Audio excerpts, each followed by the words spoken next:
Swayam Prabha. Digital India. Educated India.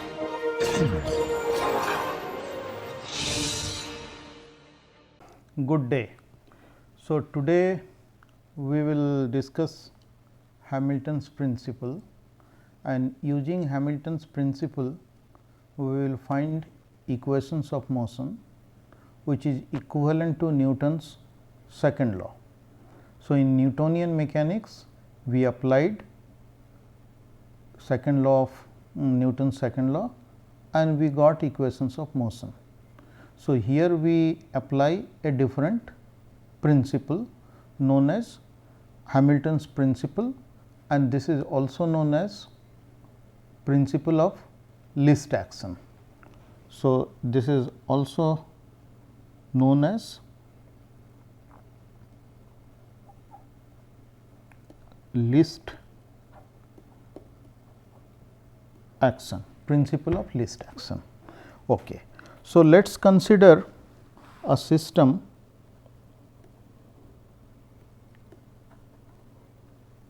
which consists of n particles. So, we have a system consisting of n particles. So, we have degrees of freedom, 2n degrees of freedom, 2n state variables. So, we have n particles. So, how many degrees of freedom we have? Degrees of freedom, that is n. And how many generalized coordinates we have? Since degrees of freedom we have n, so we can have n generalized coordinate. These coordinates could be Cartesian coordinates as well as, depending on problem, you can choose generalized coordinate. Generalized coordinates are those which are non-Cartesian coordinates, like polar coordinate system, spherical polar coordinate system, cylindrical coordinate system. So, those coordinates are known as generalized coordinate. So, since there are n degrees of freedom, we have generalized coordinates which is also n in number, and similarly we have generalized velocity, that is also n in number. And what are generalized coordinate? Let us say q 1, q 2, etcetera, q n. And there are n generalized velocity, they are q 1 dot, q 2 dot and q 1 etcetera. Now, state of a system is described by its coordinates and velocity, that is what we discussed last time. So, state function, let us say L, represent the state of a mechanical system. What kind of system we are considering? The n particle a system which consists of n particles. So, that is what is my mechanical system, that is what we are considering. So, a function or a state function is must be a function of all the coordinates q 1, q 2, q n, and it should be also function of all the velocity q 1, q 2 dot, q n dot, and in general it may be function of time also. Okay. So, this is what is called state function, because it describes the state of the system. If I know q 1, q 2, q n and similarly q 1 dot, q 2 dot and q 1 dot, then we know the location as well as the velocity of the system at any moment of time. So, its state of the system is well defined. When I say state of the system, I mean mechanical state of the system. So, this is state function is L, and this is also called Lagrangian function. Lagrangian function. We have not told you what is how to define this Lagrangian function. So, at the moment we only know Lagrangian function defines a state of a system, and therefore, it is a function of n generalized coordinates and n generalized velocity as well as time. Okay. So, now let us write same thing in brief notation. So, I will write q, it is a function of q, q dot and t. Q may have many components like q 1, q 2, q n etcetera, and q dot will also have n component if the degrees of freedom, number of degrees of freedom is n. Okay. So, now we define some integral s. What is s? S is this state function, which we will also call Lagrangian.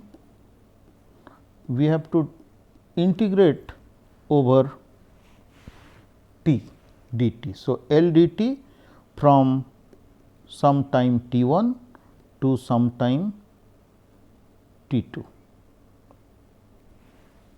Okay. So, it goes from time t 1 to t 2. Okay. So, can write 1 to 2 Lagrangian q, q dot and t. Okay. So, what is s? S is a function of the it is a function of a function. See, Lagrangian is function of q, q dot and t, and s is some integral over period of time for finite period of time. That is what this integral is. So, this integral at the moment we will call it action. We will call action integral or simply action. So, Hamilton's principle is now applied here. So, what is Hamilton's principle? Hamilton came out with a principle. Suppose I have a system of particles. So, here I am plotting, let us say, on x axis time and here q of t. If it has n coordinates, that means n degrees of freedom. So, then I will have to plot with time n different coordinates. So, symbolically all q 1, q 2, q 3 they are at the moment I am plotting on only one q of t, but I assume there could be different coordinates. So, now let us say at some t 1 and here some t 2. So, this is t 1 and this is t 2. I want to know the value of some action between t 1 and t 2. So, value of q at t 1 is q 1 and value of q at time t 2 is q 2. Okay.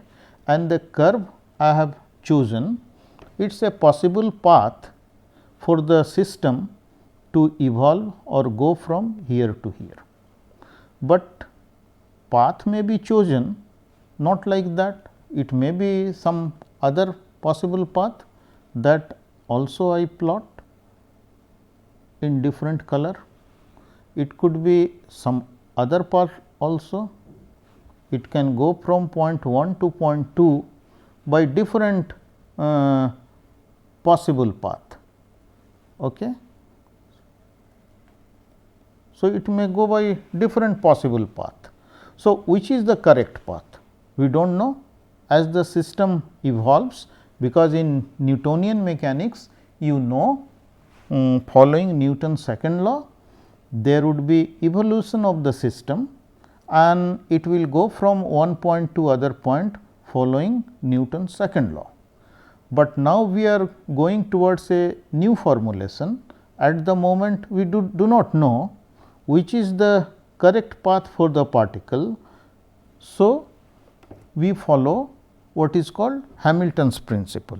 Hamilton came with a principle told if a system of particle is starting from time t 1 and it goes evolve in time. So, at some later time t 2 it will follow a path such that the action is minimum for a mechanical system. The action integral S is, or it takes the least possible value. The action takes a least possible value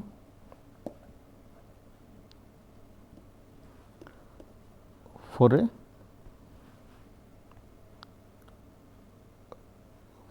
a path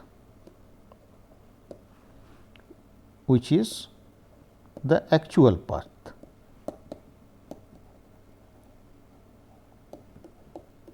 So, a system will evolve in time such that its action takes a minimum value for a mechanical system.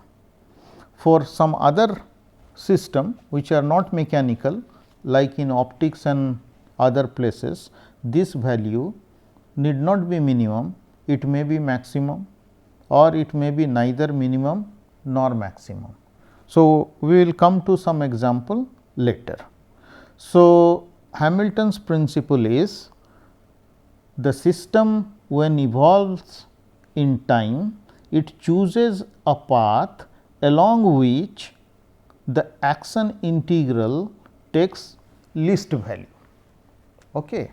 So, out of 4 paths I have drawn, there are infinite number of paths between these 2 points, point 1 and point 2, but system will follow a path which we will call actual path, for which the action integral takes minimum value.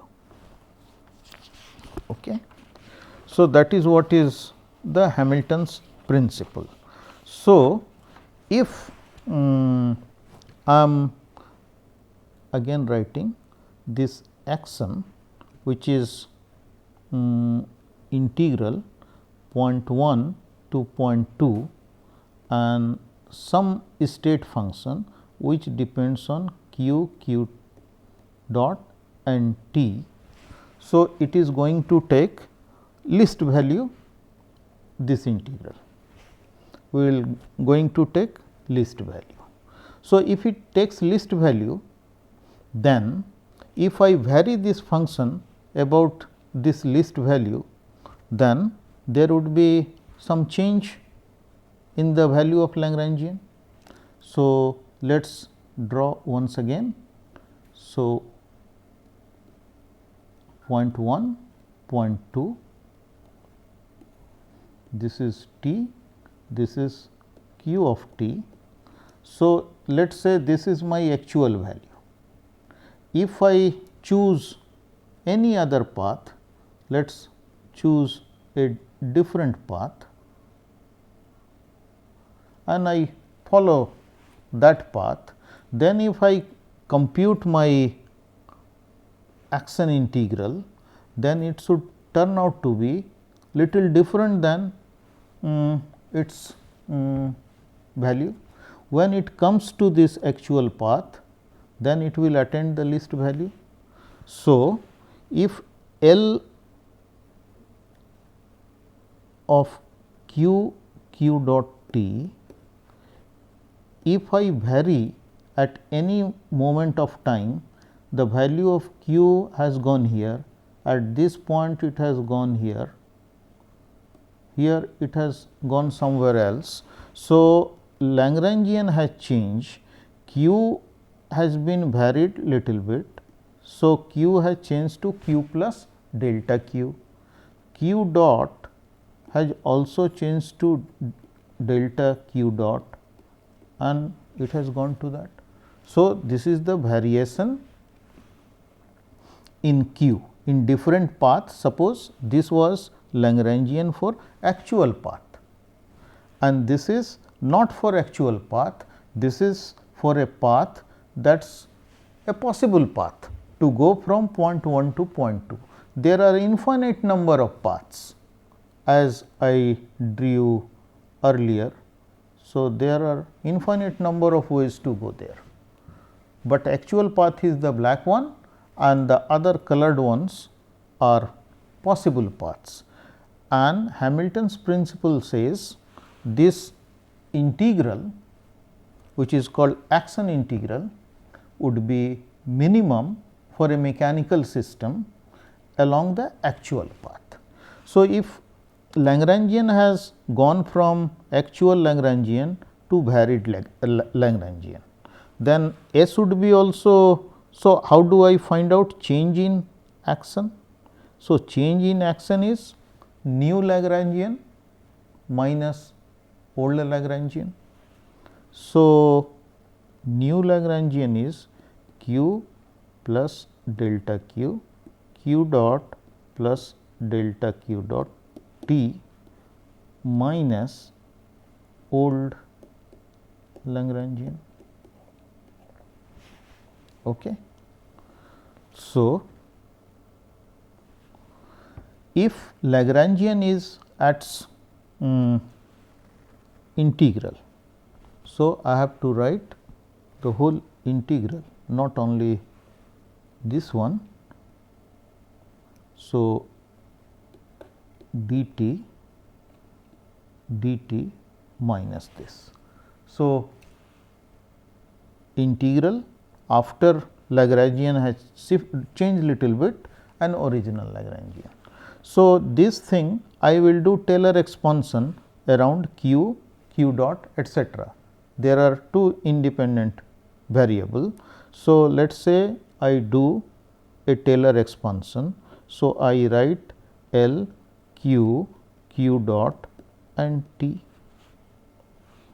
then plus variation of Lagrangian with respect to q and change in q. So, these are the delta q. In the figure, if you go from one, so this black curve you see in this path, you go to any of the colored one. So, that is what is delta q. It may have different possible values depending on which path I choose. Similarly, there would be variation of Lagrangian with respect to q dot and delta q dot.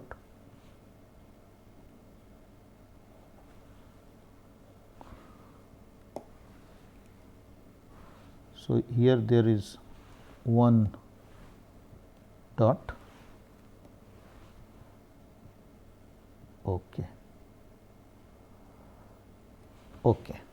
And there is dt, that is the first one, and then minus there is integral L q, q dot and t delta t.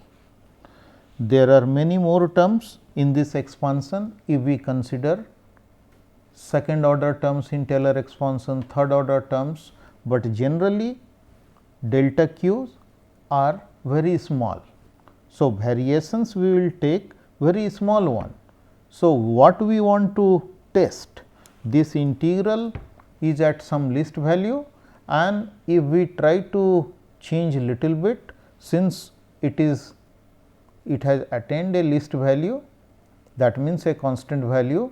So, its variation is going to be 0, right. That is what we are trying to do. So, we will set this thing equal to 0.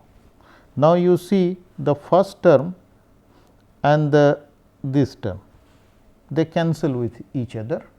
So, now we are left with delta s, which is 0 equal to integral variation of Lagrangian with respect to q delta q plus variation of Lagrangian with respect to q dot delta q dot, and this is to be evaluated at t.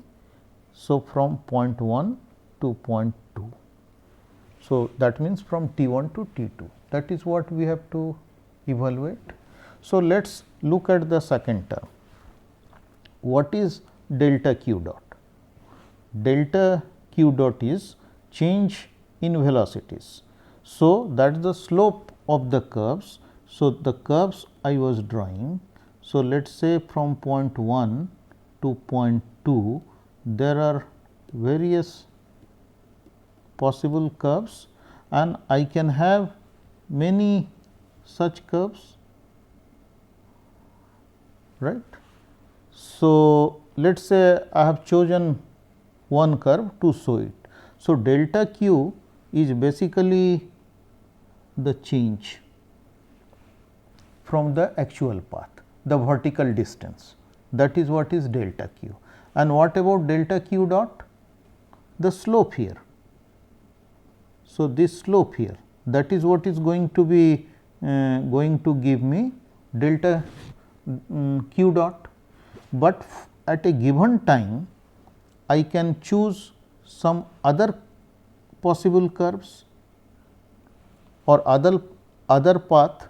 I may decide at same time since delta q as well as delta q dot could be quite different. So, even if delta q is fixed, I can choose little different slope here.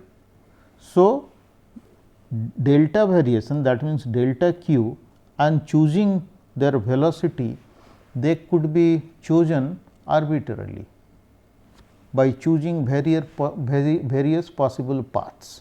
So, what I want to say, delta q dot, okay, I will use the black pen. Okay. So, I want to say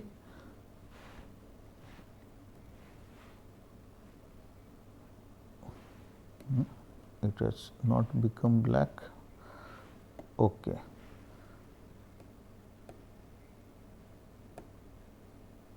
Yeah. So, this delta q dot will mean delta variation of d dt of q, that is what is delta q dot, they are precisely the same. And since d dt of q, that is the slope of this, is can be varied at keeping delta variation, that is independent of that. I can keep this delta q same and I can choose different slope. So, in other word, d dt and delta variation, they commute, they are independent of each other. So, I can write this. So, in this second integral, so let us do now second integral 1 to 2, partial derivative of Lagrangian with respect to q dot, and delta q dot we will write d dt of delta q, and whole thing the integral is over delta t, and this integral we will try to do. So, there are integration by parts, that is what we will do. So, first we will integrate this part. So, that is total differential of delta q. So, its integral would be delta q, and the first part that remains same, and they have to be evaluated at t 1 and t 2 minus integral t 1 to t 2. Now, I have to take this d dt over the other function. So, it would be d dt of partial derivative of Lagrangian with respect to q dot, and I am left with delta q dt. Okay. So, what about this function? So, you see I can take various possible paths between point 1 and point 2, but what is the property, what is fixed for all the possible path? For all the possible path at time t 1 and at time t 2, they start from same point and they end at the same point. That is what is required in Hamilton's principle. You can consider all possible path that start at point 1 and that end at point 2, right. But at point 1 and point 2 they are same. So, value of this variation in q 1 and q 2, that is 0. So, q 1 is the value at point 1, if you take variation of that is 0. Similarly, variation of q 2 must be 0. Why? Because all the paths start at point 1 and they end at point 2. So, at point 1 there is no variation, they are all they have exactly the same value. In between they can take various possible path, and Hamilton's principle says the system will choose a path for which the action integral for the mechanical system is minima. Okay. So, now I have written expression for that here, and this part delta q at time t 1 or time t 2, that has to be 0, because delta q 1 is 0, delta q 2 is 0. So, this part is 0. So, now in the first equation we will put this integral. So, let us try to get. So, what do we get? We get delta s equal to 0, that is coming from here, and here the first integral, if I write integral, when I write 1 and 2 I mean t 1 and t 2. So, I am interchanging them. So, partial derivative of Lagrangian with respect to q, and from second one rate of change of partial differential of Lagrangian function with q dot, and delta q here, delta q here. So, they are outside. So, this must be 0. Now, you see this integral delta q is small. I can choose any small value, but I can choose this small value arbitrarily. I can choose various curves. I can choose different curves to go from point 1 to 2. So, value of delta q can be chosen arbitrarily. If that is the case and this whole integral has to be 0, then the integrand must be 0. Okay. So, integrand has to be 0. So, as you impose delta s going to 0, then we learn we get partial derivative of state function with respect to q minus d dt of partial derivative of state function with respect to q dot, this must be 0. Okay. So, this is what is called Euler Lagrange equation. Okay. This is an alternative to Newton's second law of motion that I will show, but before that we will try to find out some properties of this Lagrangian function.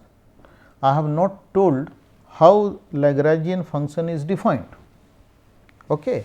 So, I am coming to that slowly, since we are developing advanced concepts in mechanics, I am slow here.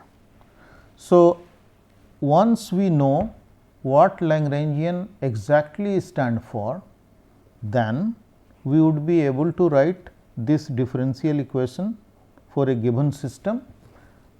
This will go to a differential equation and we should be exactly Newton's second law.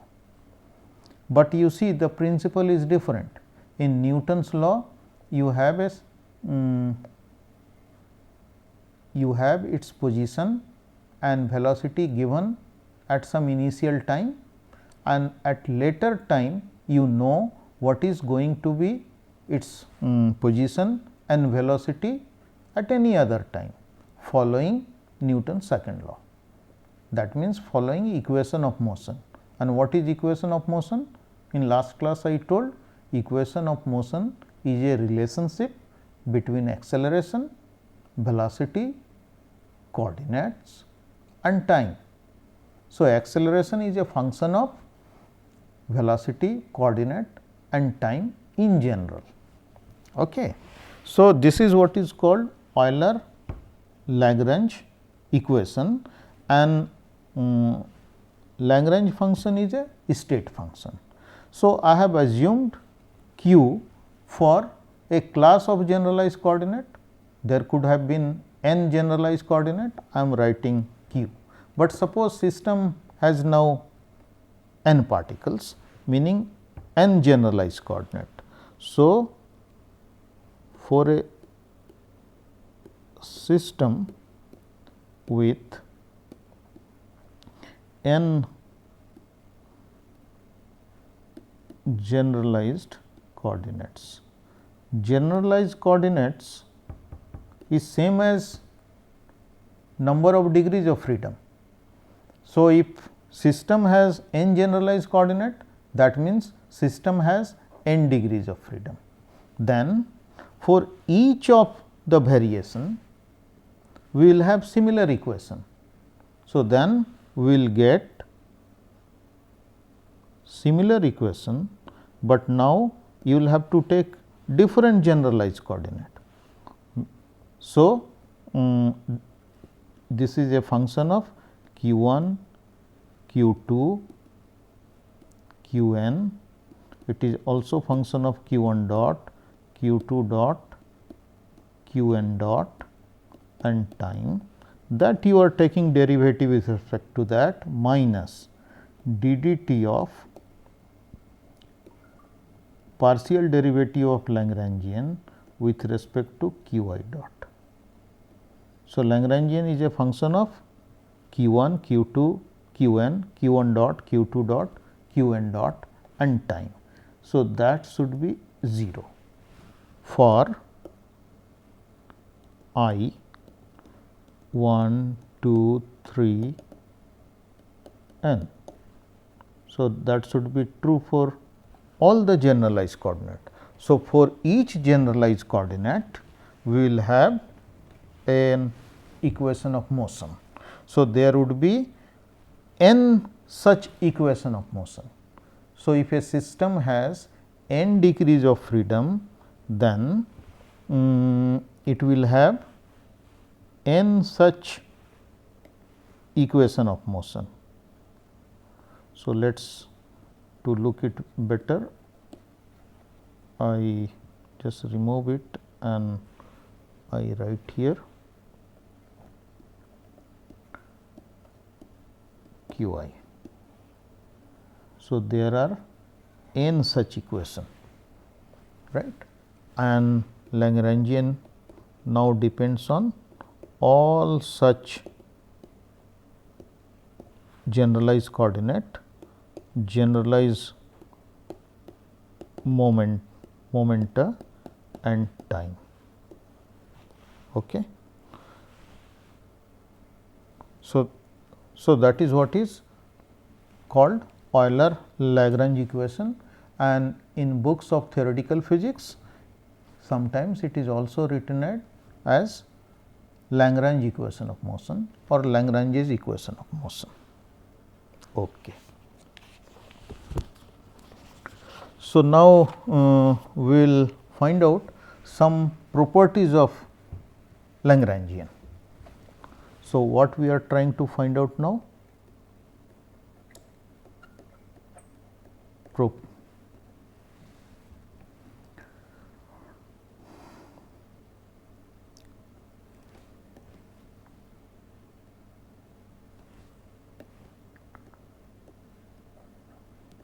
Of the state function, which is Lagrangian.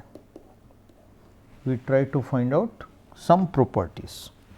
Now, the first one, let us if I multiply Lagrangian, if it goes to some constant c times Lagrangian, then what happens to Lagrange's equation of motion? We have Lagrange's equation of motion as we did right now. So, d dt of partial derivative with respect to q dot, that equal to 0. This is my equation of motion. Now, if multiply the Lagrangian by a constant c, my equation is not going to change. C is common everywhere and that goes out. So, if I multiply my Lagrangian by a constant, Lagrange's equation of motion will remain the same. There is no variation in equation of motion. Okay. So, Lagrangian is defined only within a multiplicative factor. You can multiply by any constant, Lagrangian may change, but not the Lagrangian equation of motion, or there will not be any change in Euler-Lagrange equation. So, that is one property. There is other property. Suppose I have a system and I divide into two parts. A part I call A, other part I call B. So, this is a closed system. So, what is a closed system? Closed system does not exchange energy and particles with its surrounding. So, energy of the system inside and number of particles remain the same if the whole system moves from one place to other place. Okay. So, suppose I have a system which I divide into two parts and I try to take two parts, I break it and try to take far apart. Okay. So, there are particle insides. So, these particles are interacting with each other, but these particles are not interacting with environment or anything outside this shape. Okay. So, system is closed. So, now if I take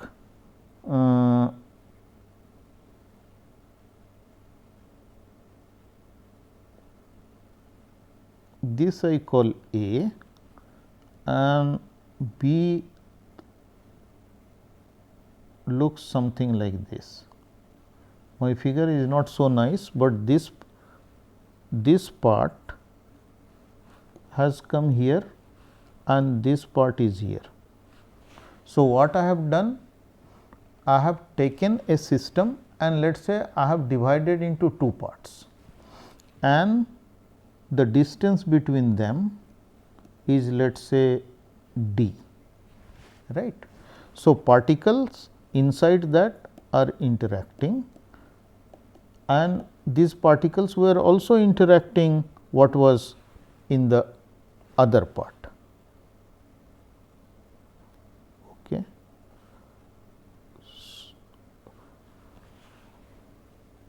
Okay. So, there are two parts and they are taken apart. So, there are particles interacting with them, there are particles interacting with them. When d is less, these particles may also interact with particle in the other part, the part B. But let us say as d becomes larger and larger, as d goes to infinity, the Lagrangian of part A or part A does not interact with part B. So, Lagrangian of part A will not depend on coordinates velocity of part B. Similarly, Lagrangian of part B will also not depend on Lagrangian of part A, because they are far apart and interaction is either 0 or very low, insignificant, we can ignore them. Suppose the original object consisted of some charged particle and I divided parts into this whole thing into two parts, one is A, other is B. If we take A and B separately at a large distance, so electric interaction of due to electric field will go slowly, will reduce, right. It would be interaction would be 1 upon r square type. So, 1 upon d square type, as d is becoming larger and larger, interaction will go to 0. So, interaction would be insignificant. So, when interaction is insignificant, that means part A and part B are not interacting, then total Lagrangian would be what?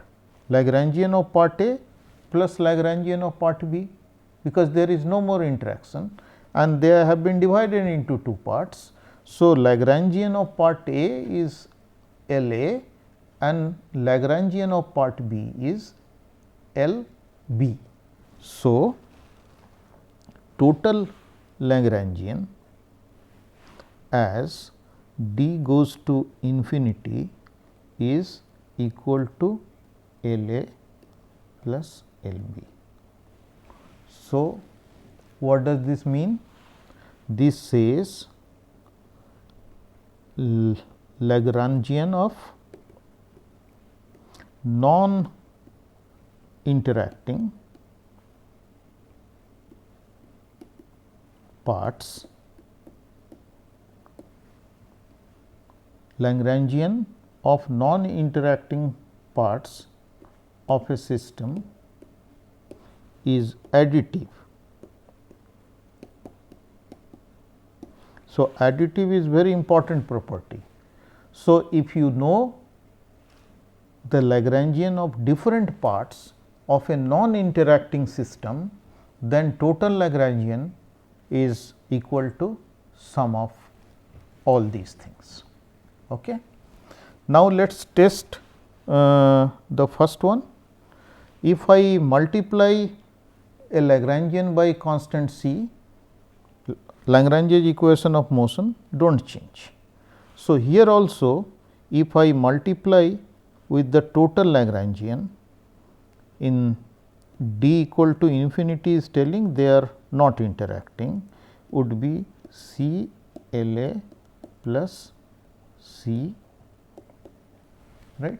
C will cancel and Lagrange's equation of motion, whether I compute for part A or part B separately and then add, it would be same. But you notice this will not be equal to C 1 times Lagrangian of part A. One may argue Lagrangian is defined within a multiplicative factor. So, let us say for this subset Lagrangian of part A, I will multiply with C 1 and Lagrangian of part B, I will multiply with C 2 and I add them. Will that equal, that would be equal to the total Lagrangian of the system? No, this is not true. Why? Because of the additivity of Lagrangian of non-interacting system. So, when there are non-interacting system, they may be considered either they are part of a bigger system which are divided into different parts, you add their Lagrangian, then all the parts have to be multiplied by same multiplicative factor. You cannot multiply one of them with C 1 and another with C 2 and you will argue because it is defined within a multiplicative factor. You cannot use this and say different part I will multiply with different constant. Why so? Because of the additivity. So, second property, that is what is additivity. So, because of the additivity you cannot do this. Third important property, see, so far I have not told what Lagrangian is, how does the Lagrangian function look like. So, how will you integrate?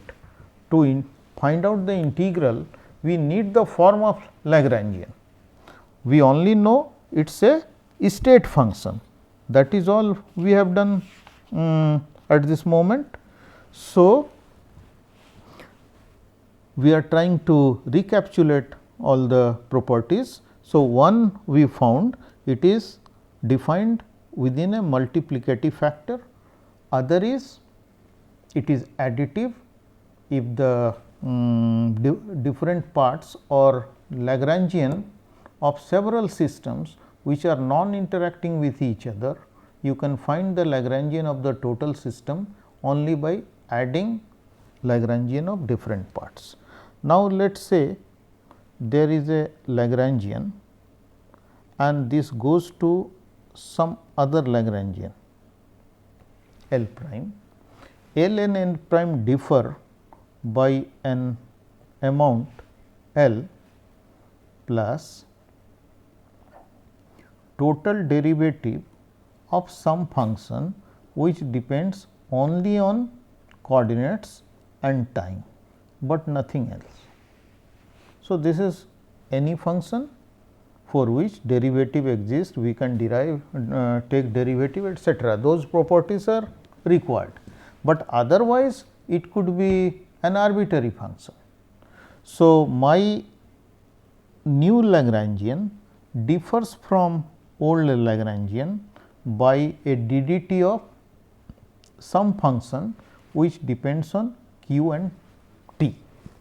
So, then what would be my new action integral? So, action integral would be L prime dt. L prime can be written L dt plus d dt of f q and t and dt, that integral. I have just put the expression for L prime. So, L prime is L plus d dt of f. F is a function of coordinates and time only, and there is a dt. So, now if I integrate, let us say this is L dt, and what happens? d dt goes. So, it is a total differential of a function f. So, df. So, its integral would be what? So, it is df, and they are all computed from point 1 to 2, t 1 to t 2, etc. Okay. So, this would be, what is this? This is S. This is what is the old S, plus df is function of f and q t, its integral. This has to be evaluated at point 1 and 2. That is what we will get. So, S prime is S plus, this is a function of q and t. So, as we integrate, f would be function of q 2 t 2 minus function of q 1 t 1, which has a fixed value. Once we have integrated and put the limits, f has value, h will depend on q 2 and t 2, and this part will depend on q 1 and t 1. So, this is a fixed value. Now, if I take the variation of d s prime, that would be equal to variation of d s, and since it is a fixed value, its variation is 0. So, variation of a new action is same as variation of the old action. So, equation of motion is not going to change, because equation of motion using Hamilton's principle was obtained by setting this equal to 0. That is what we did. So, whether we take new action or we take old action, answer is the same. So, if Lagrangian changes by a total time derivative of coordinate and time, then Lagrange's equation of motion does not change. So, Lagrangian is defined within a total derivative of a function of coordinate and time. That is the important thing. It cannot be a function of q dot, because then these 2 points are to be, q dot will come in this function, and q dot is not fixed at point 1 and 2, that could be anything. So, this total time derivative has to be a function of coordinate and time only. So, this is third important property of Lagrangian. So, that is all for today. Thank you.